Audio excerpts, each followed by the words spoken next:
I'm Al McFarlane. Welcome to the Conversation with Al McFarlane. I'm glad to be here and glad to have you along as well. Well, today is Friday, and Friday we do the Healing Circle. So my colleague, Dr. Bhavada Garrett Akantanya, is here. We'll bring her in a few minutes to launch the program with our regular Healing Circle protocol. Before that, I want to thank you for joining us wherever you are. Invite you to share the fact that we're live right now and we're doing this every day. We want to grow our audience. Thanks to all who have subscribed, crossed the 1,000 subscriber threshold. Our goal now is 2,000, and you've got a role to play. What you have to do is let your friends and your networks and your contacts and your people know that this is going down every day, 1 o'clock. Important conversations. I call them robust conversations about our world, our worldview, our point of view, about our freedom. Ultimately, this is about liberation for African people. And I add that liberation for African people, from my point of view, means liberation of all human beings and a creation of a system of knowledge and respect that accords dignity and appreciation for everything in existence, the living, the non-living, the animate, the inanimate, the spirit world as well.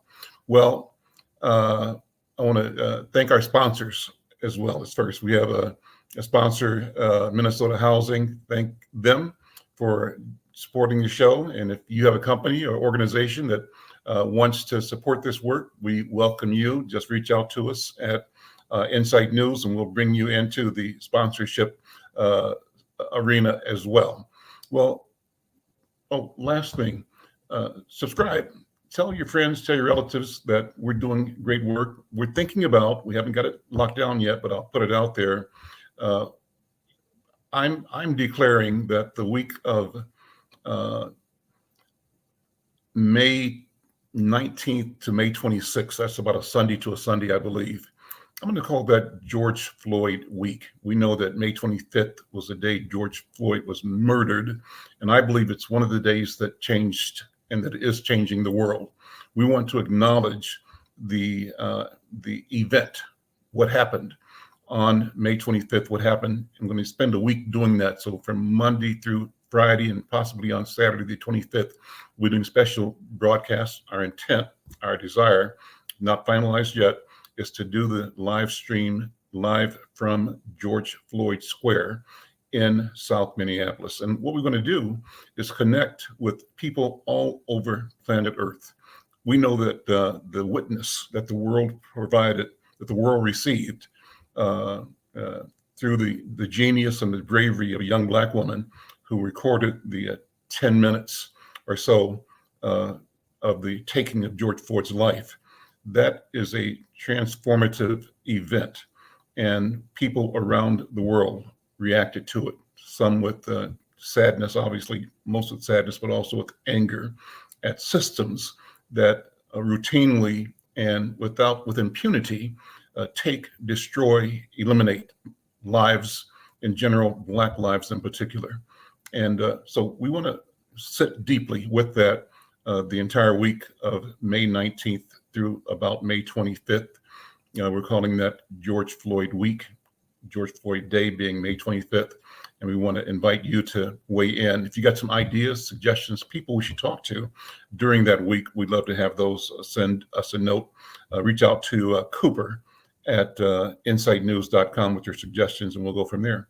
Well, let's begin with the Healing Circle, and Dr. B is here. Dr. B, why don't you come in, and then we'll bring in two other guests we have today. Sister Nashana Johnson, I met recently. You and I met her at an event we both attended at UROC a few weeks ago. Great event. And she talked about her work in mentoring in, I think, the Rochester community. We'll get more information on that. And then a former reporter for Insight News who is starting to write again, Azania Little, is going to be joining us. And she is going to do two things. One is talk about a story that she has written that is the cover story for the upcoming edition of Insight News. We'll show you that. Mm-hmm. But she's going to also talk about her personal story, Dr. B, with COVID-19. She is a survivor, and she has particular personal knowledge about the experience, the life-threatening experience of COVID and long COVID. and we're focused on that. Dr. B, let me welcome you, and thank you, and invite you to set the intention for this program today. Thank you, Brother Al. Thank you, Baba Al. And I am excited about hearing from both of our sister guests as we talk about this, our Black liberation and our healing. And as you pointed out earlier, what we do on Fridays at this time is a very special thing. Having the healing circle is a way for us to stop and focus on what it means for us to claim our right to be well. And we begin by having a circle. Now, although we are not physically in rooms together, spiritually, we feel like we're in a gigantic circle. And in that circle, everyone has a space. Everyone is honored. There's no top or bottom or no beginning or end. So everyone in the circle has an equal access to power. And that is voice in the center of the circle. And in this sacred space, our protocol is to honor our elders, because we got here because somebody worked our way, prayed our way, dreamed our way into existence. These are the shoulders we stand on the shoulders of our elders. So we honor them. And as we honor our elders, we also honor our ancestors, because guess what? Our ancestors were the shoulders on which our elders stood. And we honor our ancestors for that reason, and also because they are closest to our Creator. So as we sit in this space, we enjoin everyone to think about our connectedness. Just like you said, Brother Al, we're all connected to each other, to the earth, to the sky, and animate and inanimate things. We're all part of this whole creation of this universe of humankind. And in our talking stick, because African people are orderly, we have a talking stick in our circle. That talking stick goes from one person to the next. And when you hold the talking stick, you have the center of attention. And sometimes it gets exciting, so you may have to ask for the stick. You have permission to ask for the stick and to relinquish it at will. So as we begin, we want to ask people to join us in this ritual of having voice in this sacred space as we honor our ancestors and say ashe for their space, for their hopes, for their dreams for us. And with that, I give the talking stick back to you. Well, Bye-bye. Before you do, what's going to happen after today's program? You're going to have a special event that people can connect with. So share that first, please. Thank you. So every last Friday of the month, when we have this show, we follow it by what we call a recovery room. So as we are jarred or intrigued by the testimonies and the learnings that we receive in the circle today, afterward we join in the recovery room through a Zoom link. And when you join in the recovery room, that is when we have sort of a town hall style of engagement. It's a conversation among everyone in the audience, and everyone is welcome to join and have voice. You can speak or not speak, but everybody's welcome to have voice. So it's open to all. And we want people to join us today after we have this riveting conversation today about ourselves and our liberation and our wellness as Black folks. So thank you for giving me that reminder to ask people to join us in the recovery room. You can see that we'll be flashing it up in periodically throughout the show, and especially toward the end. So thank you. And okay, here I'm giving the talking. Thank you. I got it. Let me bring in Nashana Johnson first. Nashana, good afternoon. Welcome to the conversation. We met when we were at an event at UROC here in Minneapolis a couple of Saturdays ago. And it was an event put on by, I think, The Village. That's the right name of the project, but a community project. And it was about restoring and healing. And there were powerful testimonies. And you were one of the people that came up from the audience and talked about your work in Rochester. And so I wanted to connect with you to say, let's spend some time talking about who you are and what you do and the spirit that guides you, the mission that you're on. So let me pass this talking stick to you, Nashana Johnson Lenoir, and invite you to to say who you are and what your mission is. What's your purpose? Thank you, Mr. Al, for that talking stick. And that was some great information that you just shared, Dr. B, from the Wellness Center. So thank you for the talking piece. My name is Nashana Johnson Lenore. I am the founding director of Journey Inc. Journey is a life skills program for teenage youth. But before I get into our mission and who we are, I'll give you guys a little background story, and I'll try to sum up my life as briefly as I can. I named my organization Journey because my life has indeed been a journey. Few background pieces. I'm originally from Chicago, Illinois, born and raised on the South Side, Inglewood. My grandfather is Joe Taylor, the boxer. He won the Golden Gloves in 1954. That's my dad's father. And so Joe Taylor? Joe Taylor, that's my grandfather. Yes, that's my dad's dad. And grew up on the south side of Chicago. Both my parents struggled. My dad struggled with alcoholism. My mom struggled with crack cocaine. Eventually, me and my three siblings landed in the DCFS system in Chicago. So I jumped from foster home to foster home, majority of my childhood from age 4 all the way until I emancipated out at age 18. At age 11, I became somewhat of a poster child for my foster care agency called UCAN, where I created an award called the YLA Award. It stands for the Youth Leadership Award. And I created that award because the funny brief story is I had a foster mom who used to hide us in the basement, me and my sister, and she was just a mean lady, and she ended up getting an award that night. And I decided to run away from home. I said, why is she getting this award when there's some amazing young people within our organization who are Black, got scholarships for college? Nobody's acknowledging these kids. You know, it's a group of kids who, my brother was a part of a rap group called You Can Voices, and they had lyrics that were positive lyrics, which was not known, in those times. And nobody was acknowledging any of the great work. So I skipped school several days a week and demanded that they let me utilize the space to have an awards show to acknowledge them on my own. And it was such a great turnout that the agency continued that, and now they're celebrating, I believe, the 24th or 25th annual YLA Awards. And I go back home for it every year. And so it sends for about 5 foster kids from the agency on full scholarships to college. So taking a stand, I've been taking a stand for what's right since I was a young girl. Following creating that award, I was 2 ladies came into my life to be a mentor to me at age 12.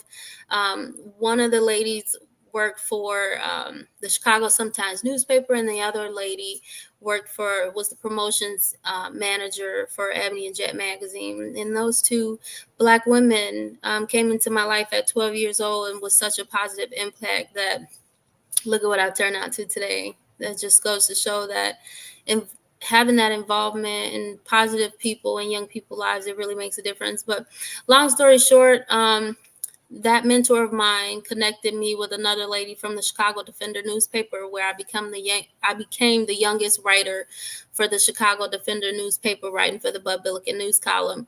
And now I am one of the sponsor marshals. I go back home each year, and I'm a sponsor marshal for the Chicago Defender. Last year was my first year. I'm returning this year. So it's an honor to go back home and volunteer and give back to the community through the Bud Billiken Parade. I moved to Minnesota. I became a teen parent. I got pregnant at age 15. You guys, I'm not a good public speaker, so you got to excuse me. You're great. No, you're fine. You're excellent. Go ahead. So I relocated to Rochester when I was 19 years old, 19 or 20 years old. I became a mom At 15, I had my first child. I went through some hardships and had my daughter, and then I had twins at 17. So I had 3 kids by the time I was 18. Wow. So trying to finish school, I got my GED, and I worked several different odd and end jobs. And Chicago got violent, and my mom retired. My foster mom, I had an amazing foster mom. Her name was Freddie Brooks. She was a foster parent with UCAN for over 30 years, and the alderman's wife. She just was a wonderful lady. She passed away in 2018, but she was with me and helped me change my life and supported me and my girls, and we got a fresh start. She retired from her job, and I didn't want my kids in public school, so we decided to get out of Chicago, where my other family was here in Minnesota. And when I got here, that's what brought me to the Journey program when I was 19, 20 years old. Relocated here with my daughters for a fresh start, and I realized that Rochester didn't have anything to offer young Black kids. And I was working off of a speeding ticket, and a lawyer friend of mine said, just work at a nonprofit to pay it off. And I did that, and that's where the mission started. I'm like, how did I get here with my life? I had so much potential as a young girl, lots of positive influences, but somewhere along the line, I made a few bad decisions. And I said, I wish I would have known what I knew now when I was a kid. And I decided to just dedicate my life to doing that. Now, God gave me the calling to do it. I just ignored it for a really very long time. When I first moved out here, I had some awesome jobs and work construction, making $35 an hour, most money I had ever made. And as a young mom, that's some good money. But God said, no, that's not what I want you to do. You keep seeking out. I was doing the right thing.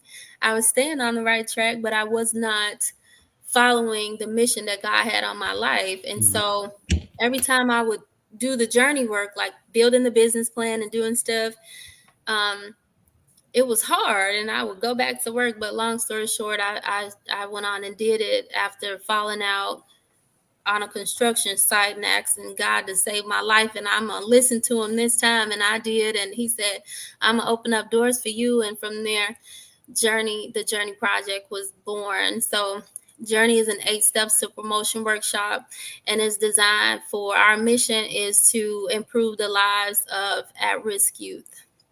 And we do that by teaching them everything that we wish we would have learned when we were kids. Our 8 steps to promotion workshop consists of getting to know me, where they learn to build foundational skills of who they are and figure out their direction. Respect and responsibility. You can't do nothing if you don't know how to respect yourself and somebody else. Coping skills, we teach them how to cope in different situations, and I learned how to do that from going from foster home to foster home. So we teach them coping skills, how to deal with people, places, and situations. My dad was an alcoholic, and that's all he used to say: people, places, and things, and so we teach them how to cope in different places and with people and situations. And relations and relationships is a kind word for sex. Relations is a kind word for sex. We teach them sex education, STDs, teen pregnancies, domestic violence, and recognizing relations and relationships, understanding a positive relationship versus an unhealthy relationship. Law and legal rights, the importance of education and money management. We connect those youth with mentors. Once they graduate from our program, they wear an actual cap and gown, like high school graduation, because I didn't get to walk across that stage and have that experience, and I know how that impacted my life. So I wanted young people to be able to have that experience so that they have the hunger for graduation. And I'm happy to say that all of our alumni have graduated from high school. We got a whole nother group that's graduating, and it's working. And we connect them with mentors, not just people that's saying, hey, I'm going to be a mentor. But if that kid on day one at that first workshop say they want to be a doctor, I got 8 weeks to go find a doctor to mentor that youth. So who better to teach you how to be or what you want to be than somebody that's already there successfully. And outside of that, we connect their families with community resources. depending on whatever their individual need is at the time that they complete the workshop. And the last thing that we do, we are a social, we've been more active in this area of social advocacy. We're a social justice organization. We're one of the only social justice organizations in Rochester outside of the NAACP. So we do a lot of advocacy work for young people and their families who are African American or identify as Black. We don't have enough of that in the area, but that's what we do in a nutshell. Listen, what a great story. I'm going to be pivoting to Azania Little in a second to build on what you said. But Dr. B, first of all, let me have you react and respond. I'm going to pass the talking stick to you, Dr. B, just to give reflections. And what are you hearing in this testimony? I'm very, very proud of you, sister, because what you described is what we call post-traumatic growth. So from the pain, you gained. From the losses, you grew. And as a psychologist, our biggest hope is that when somebody endures the things that you just described, and we know you only touched the surface, because it's deeper than, that you didn't have like the 5 hours it would take to tell the whole story. But from going through that, you're showing your resilience and that you have grown from the traumatic losses. You've made your way through difficult times and you're still standing. And I think it's an excellent example of post-traumatic growth, and that everything that goes bad doesn't have to end bad if we make different choices. So thank you for teaching. All I remember saying when I was hearing you is teach, sister, teach. And you're still teaching. Yes, and still learning. We won the Jefferson Awards in New York City for top 5 nonprofits in America, the Jacqueline Kennedy Onassis Award. And that's one of the top 5 highest rankings that a U.S. citizen can receive within our country. And it was amazing to receive that award. I'm still shocked a whole year later. But now I serve as a board member over there now. So with Whoopi Goldberg. So I'm so happy, the journey. We're still following it, still much work to be done, but thank you very much. Yeah. Look at the archives at the Jefferson. Congratulations. One of my first cousins was a recipient of the Jefferson Awards back in 1960, maybe 6 or 67, 68. So name is Bernard Powell. And he was out of Kansas City where I grew up, but look him up. He did amazing work. He was killed, assassinated at the age of 33. That's a story that we'll tell down the road, but that obviously impacted my life and the life of all of us in our family and the entire community. Let me bring Sister Azania Little in. I'm going to start Azania by saying, hello, African. And I don't know if you remember greeting me that way. On one of your trips back from Africa, you came up and said, hello, African. I said, what you call me? Because I was hostile to the idea. And you said, hello, African. I thought about it and I sat with it for a second. I said, say that again. And you said, hello, African. Every time you said it, it sounded better and better and better. So that was a pivotal moment, just hearing your voice and the energy, the spirit you brought. And it was one of asking me to look at myself. I'm an African man, and I'm an African in an arena that prized the devaluation of Africanity, that prized devaluation of Blackness, and that encouraged our people to be anything and everything but who we are and who we're meant to be. And you came through with a spirit and a light and a fire and a simplicity and a clarity. And it was in those 2 words, hello, African. So Azania, hello, African. Hello, Al. 2 things. I wanted 2 things to happen today. You and I go back a long ways. You used to be a regular reporter for Insight News, and you've connected with me again just of late. We did a piece about a few years ago. We ran it in 8 parts about your journey through the movement. We probably will revisit that in the future as well. But this week, the cover story for Insight News is written by you. And Cooper, pull that up. And this is why this all ties together. This is a story about Sister Rosemary Nevels Williams, and the title that I gave it is Wearing the Armor of Community. And if you read this story, you'll really get so much out of it. The story operates on several levels at the same time. It's a story about a birthday party. Flip to page 3, Cooper, on this. It's a story about a birthday party. Go back one. There we go. Go back. There we go. That's called our second front page. And about people coming together to celebrate Rosemary Nevels Williams' 75th birthday. And the people that were there, according to Azania, were like the who's who of activists in the community. Rosemary, talk about this story, first of all, and what you experienced, and invite people to pick it up when it comes out over the weekend and on Monday.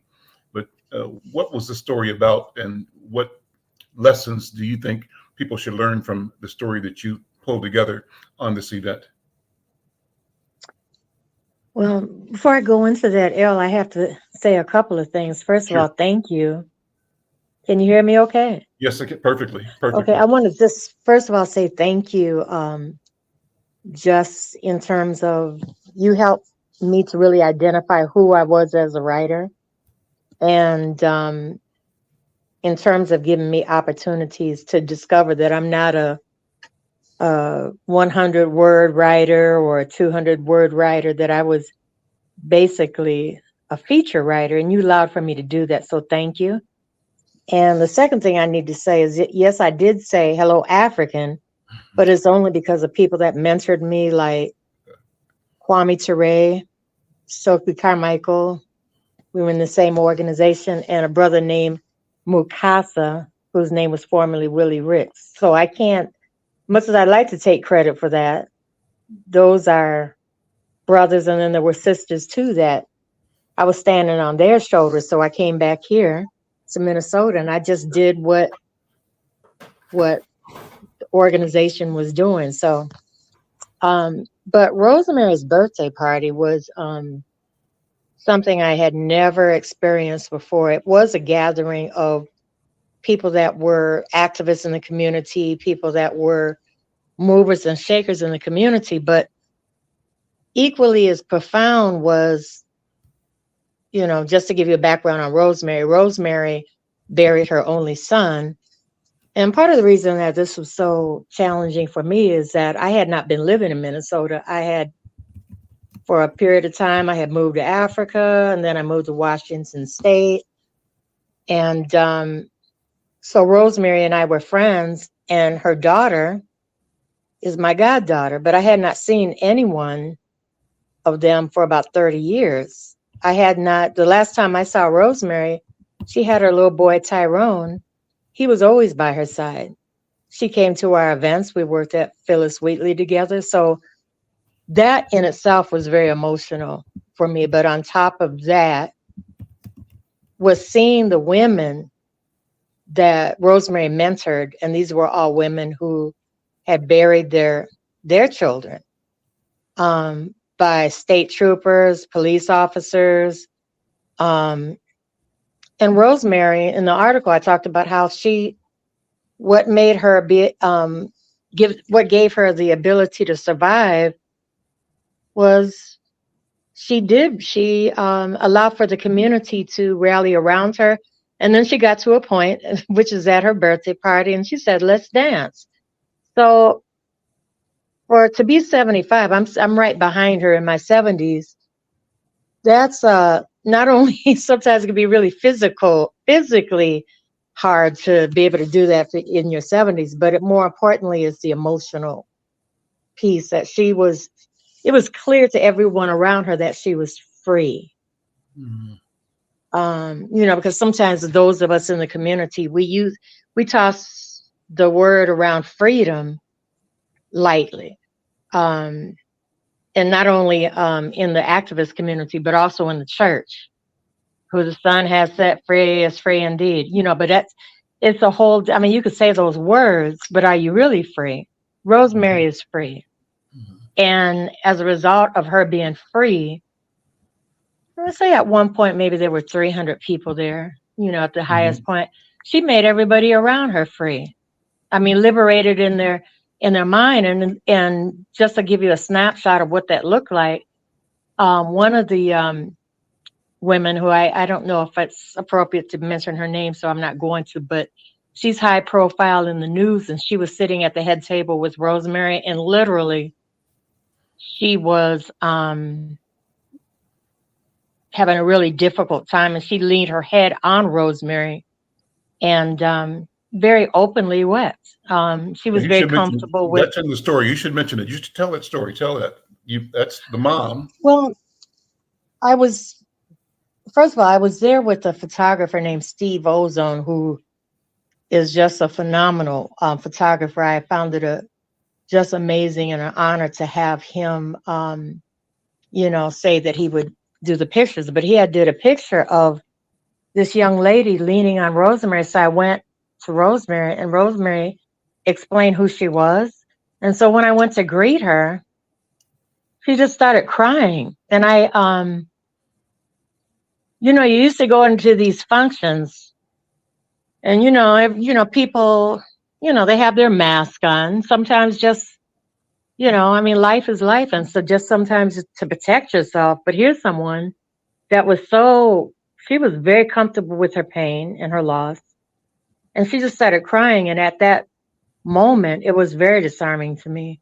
But I realized that is really what that party offered everybody that was there. Who was she? Because everybody there had different stories. There was one man that had just, I knew that he had just buried his mom the day before. And I said, that's amazing. You just buried your mom yesterday and you're here. And, he looked like he wanted to cry. And he said he started making excuses for himself. And he had a mask on, and he started apologizing for it. But he said, Zania, I haven't been out since they lifted the mandates. And Rosemary and I had talked about that there was a lot of people that were there that they were still kind of isolated.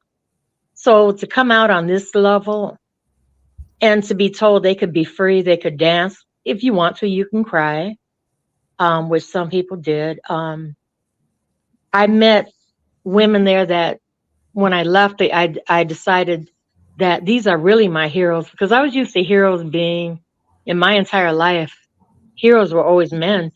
My father was my number one hero. Elle, you were another one of my heroes. And then I had heroes like Stokely Carmichael, Kwame, Mukasa, who is Willie Ricks. And as I got older and as I experienced life, I began to see that people who are my heroes are those who are free. Because I always wanted to be free. I always thought that, and we used to say it in the movement, that, just, saying you're African and going to Africa and all these things, which I did, would make me free. And I found out that was not the case. So I tried to summarize all of those things in the article, but I couldn't even actually begin to. Well, let me do this. I want to take you back to the person that you mentioned was leaning on Rosemary's shoulder, because I want you to say the name and tell the story, because the story you wrote linked the lives of at least three mothers who lost their lives to gun violence and a couple of them police violence. So that woman, tell her name. I think we want to speak her name in honor of her. With all due respect, Mm-hmm. I respect you so much. I guess that because, you and I have talked about that we've got to tell these women's stories. Mm-hmm. I guess that I want to, at this point, and I have put it out there to one of them, I want them to trust me, Mm-hmm. and I don't want to, Got it. get online and say their name, because one of the things that I'm really cognitive of is the fact that we do have opportunists in our community that I think one of them was awarded just this huge amount of money. And I thought to myself, oh boy, I know she's got people coming after her. And I want to make sure that if they give me that privilege to tell their stories, and I feel in a different way. I'll just say, with all due respect, sir, I'd like to maybe not give their name. If you No, want to, no. I that certainly I respect the idea, yeah. the sentiment, and the trust that you want to build. I'll Hmm. simply direct people, and we put it in the comment section. A copy of the article is there, and if you Hmm. read the article, and one of the powerful things with the article, Azania, I haven't told you this, is that you did connect these three women, at least three, who have a similar experience of pain and of a Hmm. loss. And what I take away from your article is two things. You said one of them, and I said one of them. You said that uh, despite this history of pain and trauma, the lesson of Sister Neville's Williams is a lesson about carrying, going through it, but also declaring, I want to dance. And when you wrote that, the message to me was some people dance to know, some people sing to know, some people write to know, but these are all ways of knowing. And these are all Wow. ultimately Africana ways of knowing. And if we acknowledge that, and so the other thing that is awesome is that people outside of our community don't have an idea that all of us who have been visited by this pain, we see each other, we know each other, we are with each other, and we feel each other. And so you Mm-hmm. had several parents, and relatives of people who have this pain. And despite the pain and the loss, these people showed up, and at the command and the invitation of Rosemary in the role of matriarch for the community, everybody got up to dance. That's a powerful story. That's That's where good. healing comes from, I think. Hmm. So that's my interpretation. And that's why I love the story. Azania, you also have talked to me about your experience, and you're going to be writing about going Hmm. through COVID. Take a minute, if you would, as much as you want to, talk about your experience in COVID, both at first, and I think you told me that you have experienced what they're calling long COVID. Talk about your Yeah. story in COVID. Okay. I was in Washington State, which, if people can remember, um, when COVID hit the country, it hit Washington State first. And the other thing that people don't know about Washington State is that Washington State, Washington State, Idaho, those type of states, they're far right regions. So it was like huge Trump land in a time when Trump was saying, "Oh, it doesn't exist. It's a China virus, and don't wear a mask," and all the rest of that. So um, I was preparing actually and had all the paperwork in. I was going into the mission field, and I was getting all the paperwork done. I was getting ready to just, I had lived and taught in Africa before, but I just really felt that it was time to go. And so I did the research to find out what was going on, and I went into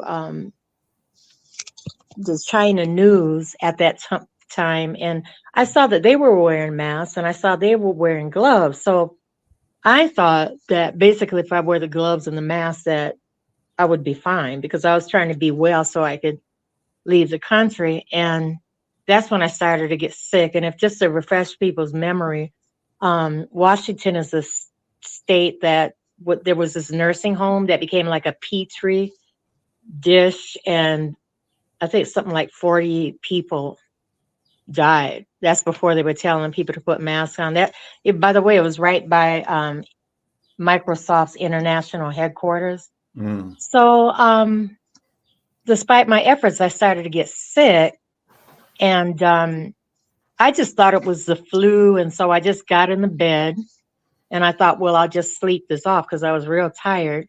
So I turned my phone off because I know my daughter would be calling me, and it never went away. And by that time, I had been in the bed about 2 weeks, and I was too weak to even, because I wanted to go to the hospital, but I just thought, well, I can't even get up to wash up. So long story short, what I ended up doing, didn't know it. I was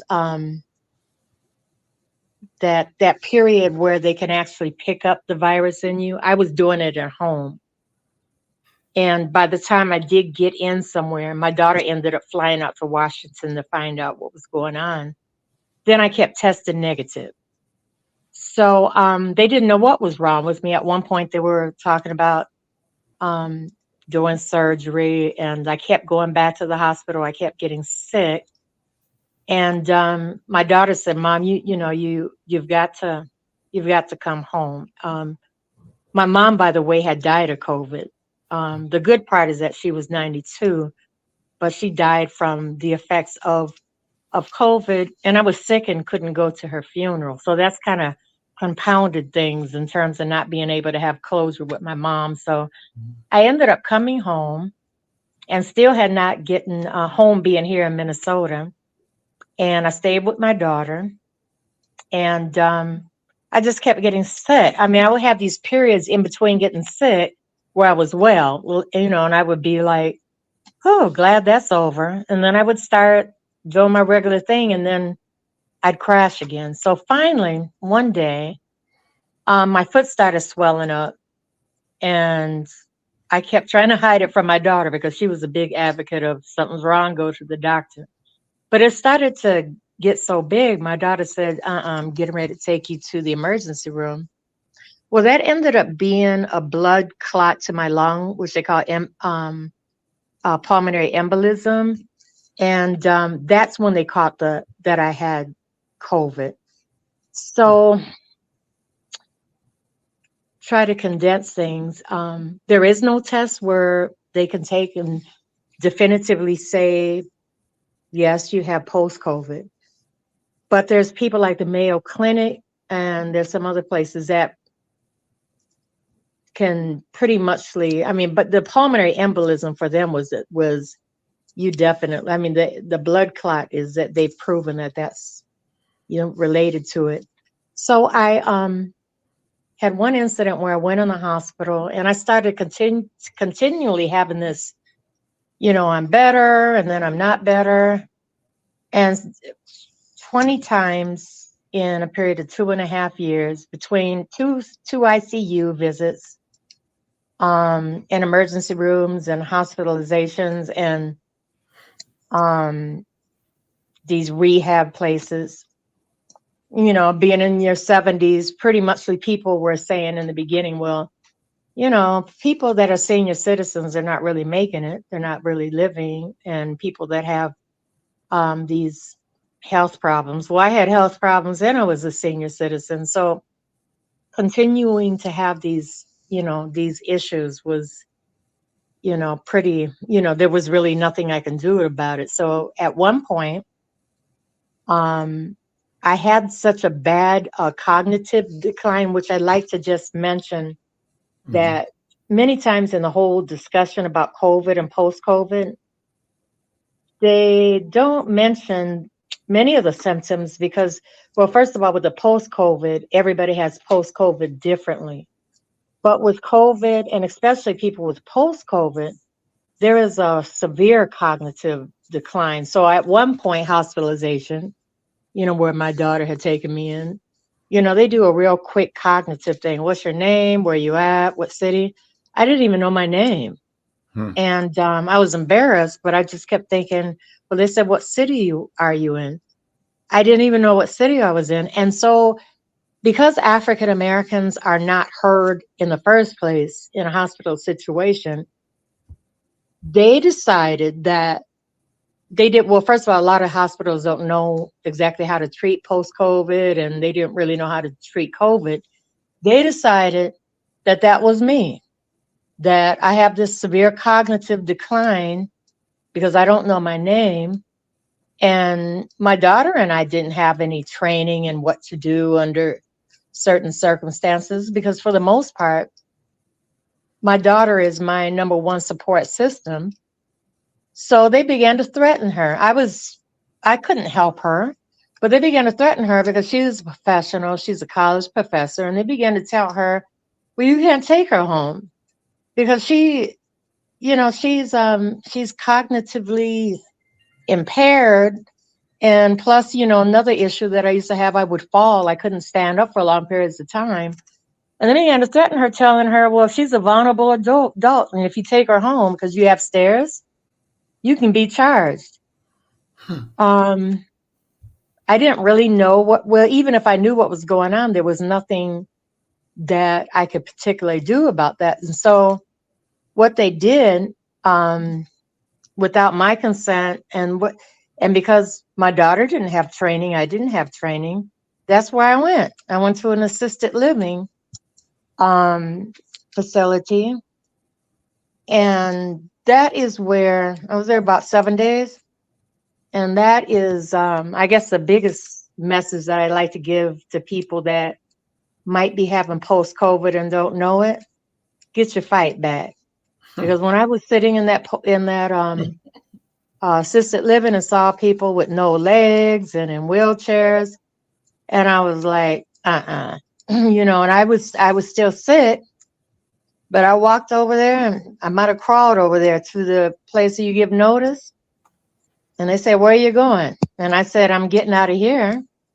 I got online. I saw Mayo Clinic had they had done some research about post-COVID. I did what was necessary to get admitted there. And everybody was like, well, where are you going to live? They weren't admitting me in the hospital. Mayo Clinic is basically a outpatient.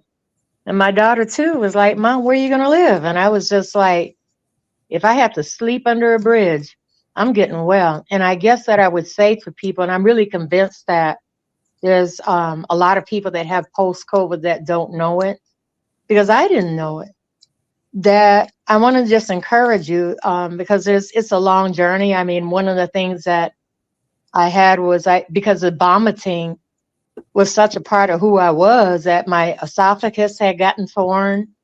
I got kidney damage. I mean, post-COVID gets inside of your organs, including your heart. And it just wreaks damage to one by one, sometimes all at once. And I would just say that, number one, get your fight back. What does that mean? I think that it means different things to different people.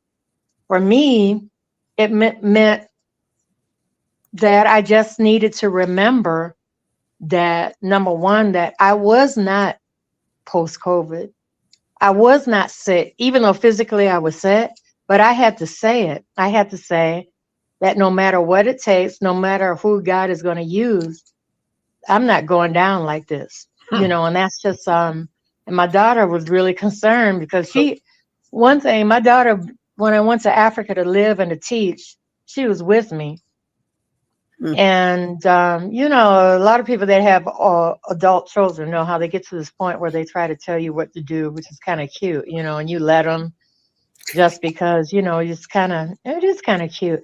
But she knew when she came to see her mom that next time, she knew not to say anything, because she knows that when I get like that, there's no turning back.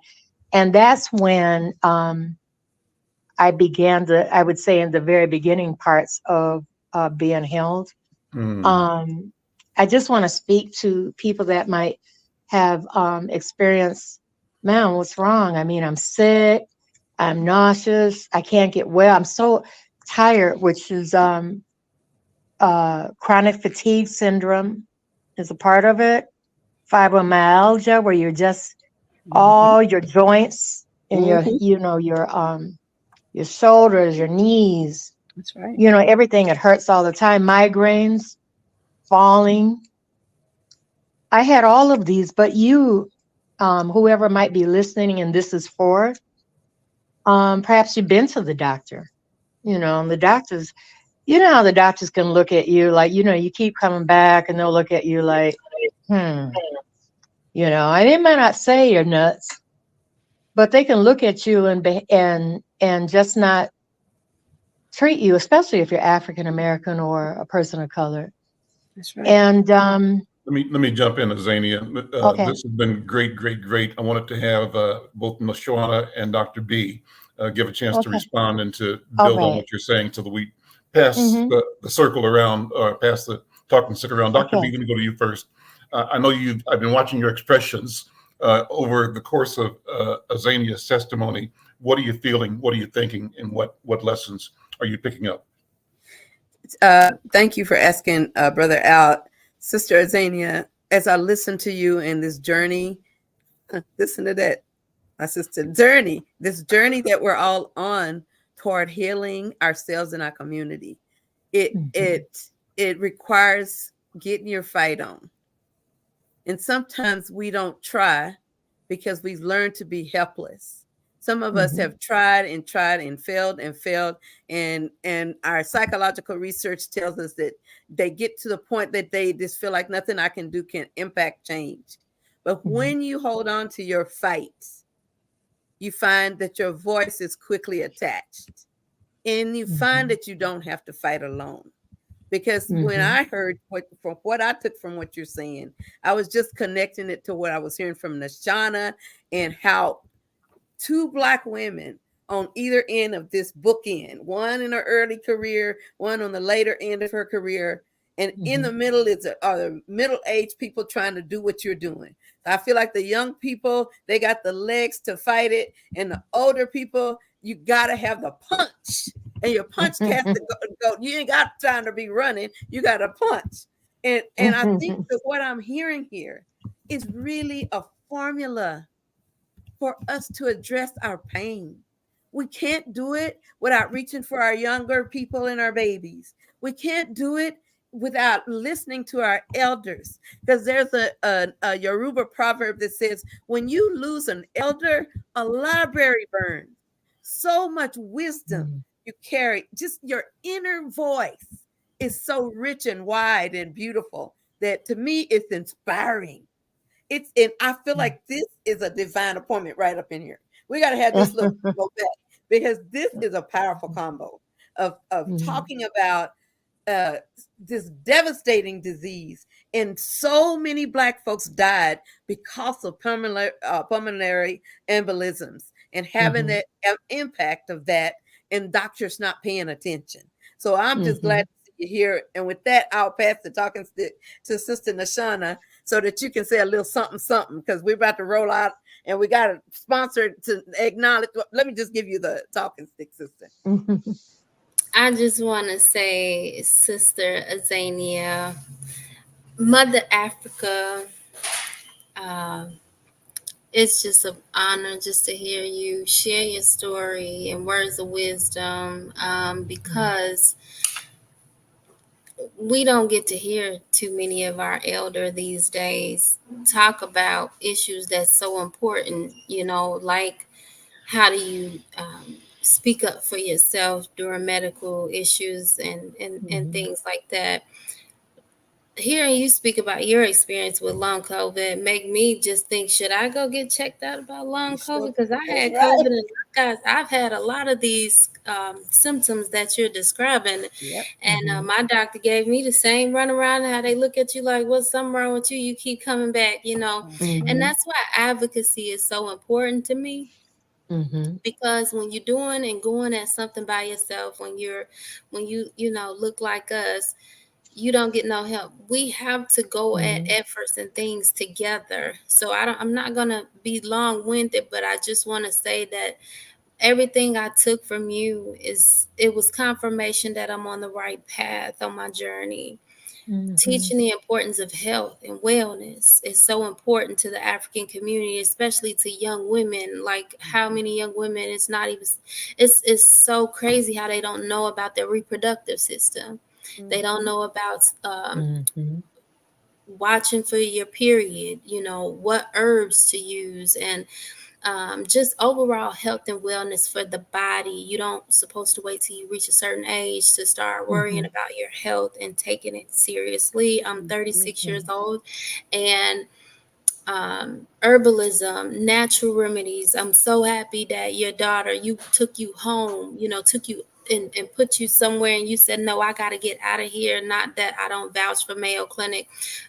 Journey is based out of the headquarters of Mayo Clinic, which is Rochester, Minnesota. And so I know all too well about the medical world, but I think it just confirms that we need to have some type of accountability for ourselves as a community to be able That's to right. advocate for people like us who go into these medical facilities or in anywhere, dentist office, employment, where we can say, hey, this is discrimination that we face and it has to get tackled head on.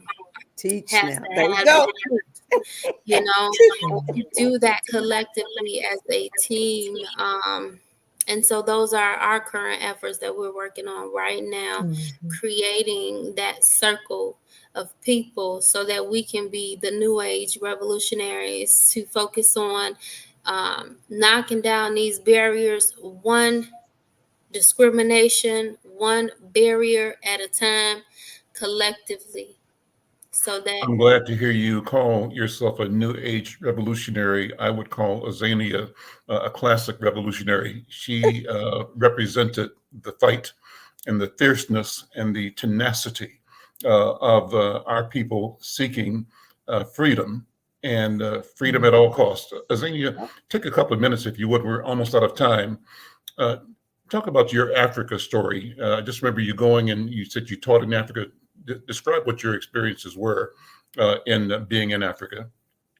Well, my experiences were that, well, there are two sides. I went to South Africa when Nelson Mandela had gotten out of Robben Island, and then I went as a guest, went to celebrate Ghana's independence Day, and then I went there to live. And my experiences were, well, first of all, I don't feel that you can really experience Africa just visiting, because you have your American dollars, and you have that open door, you can come back.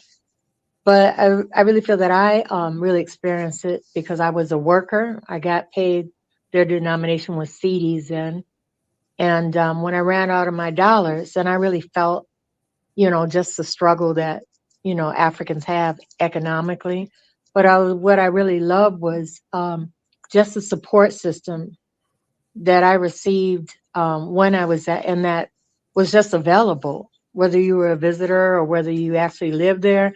There's a support system that's available there, which I carry back. And in fact, I had always said that when I'm retired, I wanted to retire in Africa, because I always admired the way the older people lived. They just live in these little houses, and they come out and they'd have chickens running around in the yard, and they'd mess around in the garden, and they had a young person there that would help them. It was just that I always said that's the way to retire. So that's what I was trying to do. But I guess I wanted to just mention too, because I think for me the most important thing in Africa is the support system. But in terms of what we're talking about, that everybody's talking about, the support system, I wanted to just say that, I had never been chronically sick, and I never thought I was going to be chronically sick, but there was some really strange things that would happen, like, in terms of support, because I'm a licensed minister now. So I have people that they say they're ministers, and they say they believe in just the whole theology of Jesus. But I've been here almost 4 years. Not one person that professed to know the name of Jesus even came to visit or sent a card. And it took a long time to process that. But what I learned was that when it comes to chronic illness, people can't really put it, if we can't navigate it and put it in a nice little neat little box, like, oh, this person has this and they'll be out next week sometime, but be sick for a long period of time. And I just have come to believe, number one, some people that you're expecting to support, they don't really have anything to give, themselves. They might be struggling themselves. And then there is a mystique around COVID and post-COVID, just in terms of like AIDS was, in a way. Well, I don't want to get too close to that. I might get on me. We got to stop there because we got to go to our next program. Azania, sister, okay. thank you so much. Nashana, Yeah, thank thank you you so for much. having me. Dr. And nice B, meeting you, ladies. I'm going to have you close the program and invite people to the recovery room as well, because there's some things we need to discuss, and that's a place to do it. Dr. B? Yes, thank you so much. And Ashe, Brother Al, and thank you all for joining us. We do want people to join us right now. The recovery room is the ID for the Zoom link is right here, going right at the bottom of the screen. And we just want people to feel that they're welcome to come. And if we get in there, sometimes it's 3 of us, sometimes it's 20. So let's see what we get. And I want to especially ask our guests to join me for a little bit, in case people have questions they want to ask of you, and just to make some noise so people understand what we're talking about. So with that, I say thank you. And with that, I thank you as well. I'm Al McFarlane. Join us next time for the Conversation with Al McFarlane. We'll see you. Take care. Bye-bye.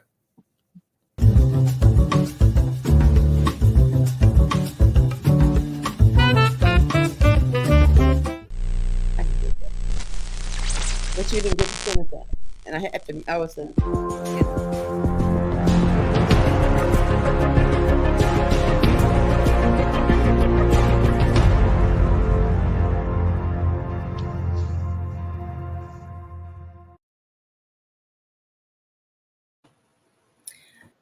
Can someone